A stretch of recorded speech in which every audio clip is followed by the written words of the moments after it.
I'm gonna warn you, I'm about to get very heated. So, we're going to be talking about probably the biggest assault on humanity that psychology has ever offered us. I mean, that and gay conversion therapy, but these two therapies were actually developed alongside each other, and that is ABA therapy. Perhaps I was being a little dramatic because there are also the lobotomies and all the, horrible mental health words of like the 50s, 60s. But this therapy was developed at the same time. It was in the wave of behaviorism, and so it had that mentality of how they thought about what psychology was and how it should help people with their behavior. So it's the same era of psychology. The same big ideas are influencing it. The lack of humanity. What is ABA therapy? ABA therapy is therapy for children with autism. It's like the main one covered by insurance. It's like what Autism Speaks and all of those organizations do. This therapy was developed without the input of any autistic voices, in a fundamental misunderstanding of what autism was. The goal of it is to normalize the child.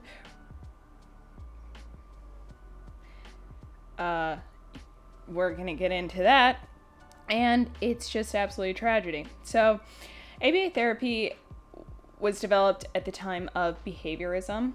So first there was the psychoanalytic, which is Freud and Jung and the whole unconscious and transference, projection, the unconscious coming to consciousness, that kind of a thing.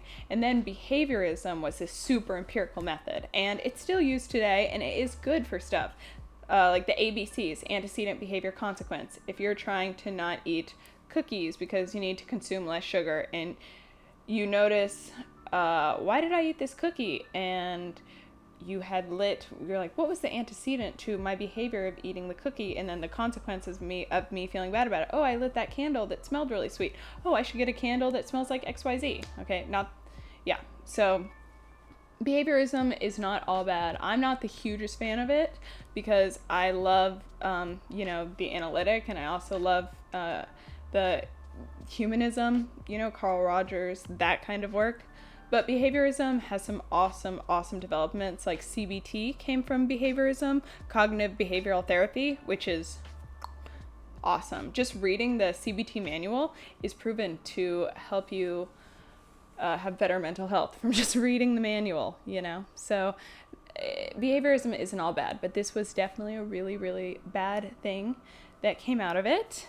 And so I'm going to read this quote from Dr. Lovas, who came up with ABA. This is from a 1965 Life magazine article, and he was explaining that the theory of ABA was for the therapist to forcing a change in the child's outward behavior would affect an inward psychological change. The article says that by holding any mentally crippled child accountable for his behavior and forcing him to act normal, he can push the child toward normality. Okay? So right there, that's it in its thing. And if the core is rotten, you can't build a house with sand. Foundation is everything. There have been people that have said there are issues with ABA therapy, such as not letting people do, tics. Like, maybe this is a tic, that kind of soothes me if I am someone who has autism. But, and they say that, we don't do that anymore. Yes, they do. I was an ABA therapist, and it's called, I wrote it down because I forgot, stereotypy. I knew it. I don't know why I had to look. It's called stereotypy, and they do not let children do it. And there's a lot of issues that I have with it. I was an ABA therapist for approximately 2 weeks. Yeah, in the training, it didn't teach anything about what autism was. It just taught about basically behaviorism, what you learn in school. I mean, it didn't teach anything about the core of what the child was going through or anything. But luckily I did my own research on what autism is. And autism, to understand, is a child with autism is a child that doesn't have theory of mind. So there is no lack of intelligence whatsoever. No lack of intelligence. It's a lack of understanding what's going on in another person's mind. So I guess social intelligence would be a thing they lack. So I can't predict what mom is going to do next or what my friend is going to do next. I've got no idea. And the thing about unpredictability, it is the greatest factor if you want to cause someone anxiety or if you want to cause them to get angry, okay? And what are the issues around autism for children? It's that they have aggressive behaviors and that sometimes they just run away, and this makes sense. It's not, this is just a symptom of the issue that they're dealing with. But, this kind of therapy is just working at the symptom rather than the actual issue of you can't predict the social world. There's nothing in this therapy that asks the child, how did you feel about that? Or gives them any tools for understanding others better. It's just total normalization. And that's what it is. And it's absolutely horrible. And I'm going to tell you a little bit more of the specifics. I think my least favorite thing that we had to do was this thing called compliance training, where we had to ask the child to do arbitrary demands, such as sit up. And if the child didn't, because maybe they started crying or having a meltdown, we had to follow through with the demand no matter what. And we couldn't deal with the crying child until after the child had complied with us, which totally went against all of my intuitive understanding of what children need. And this is a theme with a lot of them where it treats the child as if they are not human and they don't have human children needs, such as to be comforted when they were crying. There were also non-preferred activities and non-preferred games that we had to force the child to play with us, which didn't make sense to me because I remember when I was a child, if you tried to get me something that I did not prefer to do, it wouldn't have gone well, especially from 3 to 6. That's how old the children were, from 3 to 6. I mean, what about humanism? What about the child's organismic experience? What about taking the child completely out of their instincts? That doesn't make any sense. The beautiful part about a child is that they are totally connected with their instinctual nature of what they want to do and what they don't. Yes, we shouldn't have a crying fit because we have to do something that we don't want to do, even though a lot of children have those. But to force them in situations where they want to have a crying fit, and then when they have the crying fit, to not even deal with it, instead to try to suppress that urge and say, no, you must comply with me before you are able to do the thing you want to, or before you're able to get any emotional comfort. I mean, it's like all the worst parts of everything put in one place. He liked to look at the wheels of his truck go back and forth. And the other child liked to line up their colors in a specific way. And I wasn't allowed to let either child do this. Because these behaviors, the looking at the wheels, turning, lining up the colors again and again and again, they're considered stereotypy, which are behaviors which serve no social function. Because all of our behaviors need to serve a social function. Which confused me because my brother, when we were little, my brother is so freaking smart. And when he was little, he used to do those kinds of things. He would bob in the pool for hours, And who knows, maybe he was thinking deeply, figuring something out. Maybe the one child was going to be an engineer of cars. Maybe the other child with the colors is going to be a designer. I don't know. Autistic people are more likely to see certain patterns and stuff like that, which can make them extremely inventive people. That's why there's a higher statistical likelihood you're going to be very creative if you're very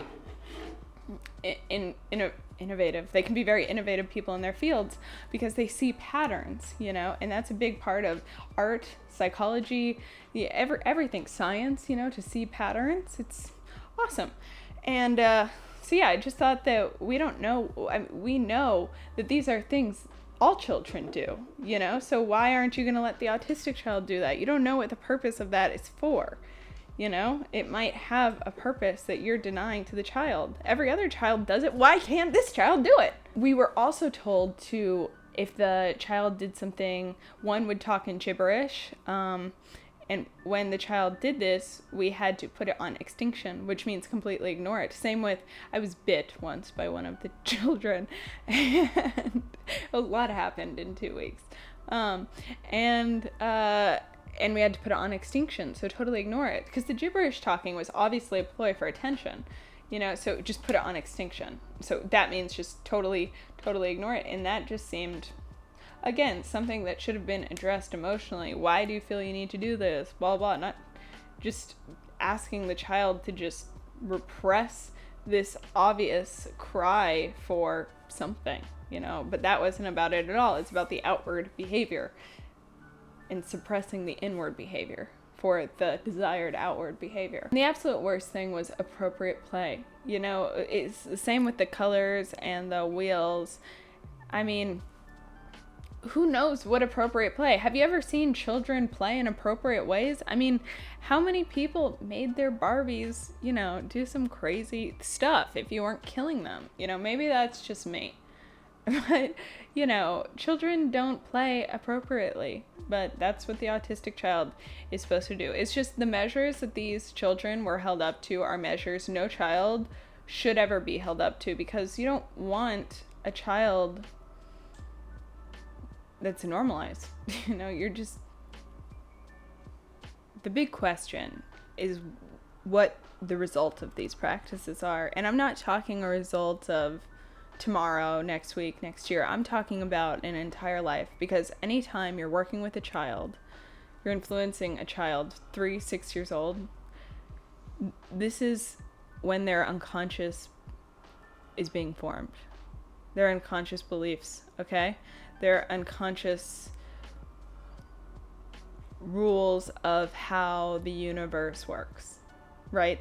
Their laws of reality are being formed right now. So you are teaching a child who is in a population, the autistic population, that is more likely to be abused physically, mentally, emotionally, sexually, that they have to comply to authority, and that any attempt to not comply to authority is futile.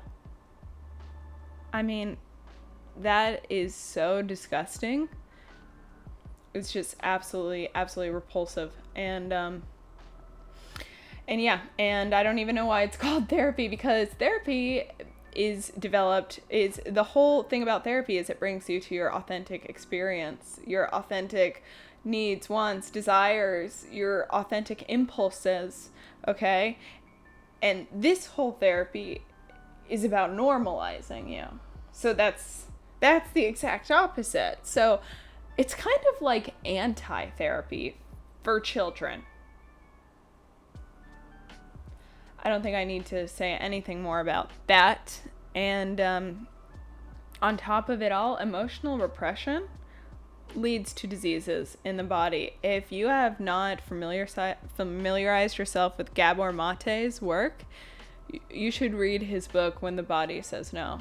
I mean,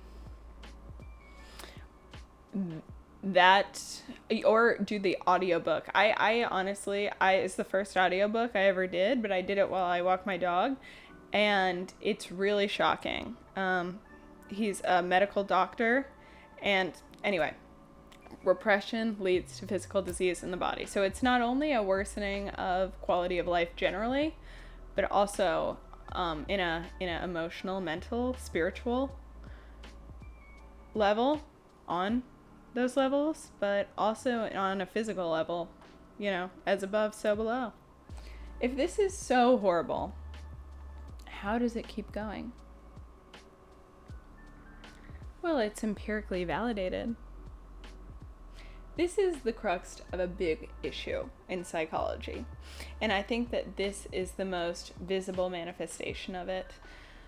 The way that psychology is being developed is they want numbers. They want to be published, okay? They want numbers of, oh, this works, the empirical validation. Oh, if I put a child through ABA therapy, you know what? I guarantee you that in as little as 2 weeks, they're going to be showing less of these, aggressive kind of behaviors or something, because behaviorism does work. But it works in the short term. What are the long-term manifestations of this? It's not good. But empirically, on paper, it shows that it works. Because you're dealing with the symptoms, not the real issue. The whole question you're asking when you look at this empirical data of, oh, the behaviors were less. There were 2 behaviors instead of 4 behaviors, This is the wrong question to be asking. And what I mean by what question are you answering, I mean, what is the data actually measuring? These data that empirically show, oh, the behavior changed in this way, it's showing a short-term behavior modification. What does it mean for the long term? Does it mean that the therapy is actually effective? Is that what the data shows? I would argue no, in the long term, from people's experiences and from my point of view, I don't think that this is effective treatment for autism. It has nothing to do with what autism is. It just has to do with what is appropriate at a societal level, which is the whole thing that we're trying to get away from in therapy. And this is a big issue in psychological research generally. The big problem with psychological science is you'll get a study that says result XYZ, and they'll say, oh, well, this means ABC. And another person will be like, no, this means EFG. And who's right? This is psychology. There are so many infinite possibilities in individuals. It is very hard to see it from a purely scientific, empirical point of view.